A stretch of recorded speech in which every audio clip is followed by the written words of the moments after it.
Shortcut does not give success, ये एक myth ही है।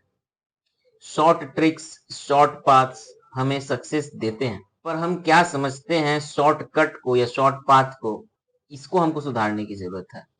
क्योंकि जिसे हम शॉर्ट ट्रिक समझ रहे हैं, that should take less time and that should give success in less time, पर अगर वो ज्यादा टाइम ले रहा है तो वो शॉर्ट ट्रिक है ही नहीं, वो शॉर्टकट है ही नहीं। तो आपका एक डेडिकेटेड टाइम चाहिए, डिवोशन चाहिए किसी भी काम के ऊपर, और क्या करना है और किसे शॉर्टकट समझना है, कौन शॉर्टकट एक्चुअल में है और क्या शॉर्टकट नहीं है, इसे भी समझना बहुत जरूरी है। जैसे कि आप मैथ्स में ही बात करें, आप जेई का अगर प्रिपरेशन कर रहे हैं तो आप शॉर्टकट क्या सोचते हो कि छोटे छोटे जो फॉर्मूलाज हैं, कभी आए उस पर सवाल पूछे भी जाए कि ना पूछे जाए, आप एक एक चीज को रिमेम्बर करने लग जाते हो। पर ज्यादा जरूरी क्या है कि आप हर एक फंक्शन का, जैसे एग्जांपल है तो आप फंक्शंस के आपको ग्राफ्स आने चाहिए, तो आपसे बहुत सारे चैप्टर्स ऐसे ही हो जाएंगे। अच्छे से ग्राफ्स पे टाइम देना ज्यादा जरूरी है, बजाय इसके कि हर एक छोटी छोटी ट्रिक्स याद की जाए, हर एक छोटे छोटे फॉर्मूला याद किया जाए। और जैसे 3D ज्योमेट्री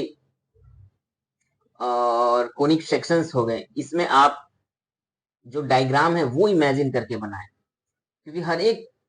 छोटी छोटी फॉर्मूला हर एक स्टेप पे आपको मिलेगा, उसको आप इग्नोर भी कर सकते हैं। अगर आपका डायग्राम क्लियर है, आप इमेजिन कर पा रहे हो, इमेजिनेशन ऑफ डायग्राम पे और ग्राफ्स बनाने और ग्राफ को समझने पे ज्यादा टाइम डिवोट की जाए, वो एक बार की चीज है, बार बार रिवीजन की बस बात है। पर आप जितना टाइम फॉर्मूला और ट्रिक्स को बनाने में और उसको याद करने में दोगे,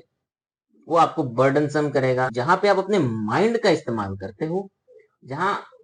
आपकी माइंड यूज हो रही है इन इमेजिनेशन, इमेजिनिंग थिंग्स, कंसेप्ट को विजुअलाइज करने में, तो that is a shortcut rather than कि आप इंफॉर्मेशन को बस गैदर कर रहे हो और उससे आगे बढ़ना चाह रहे हो, that is a long cut actually.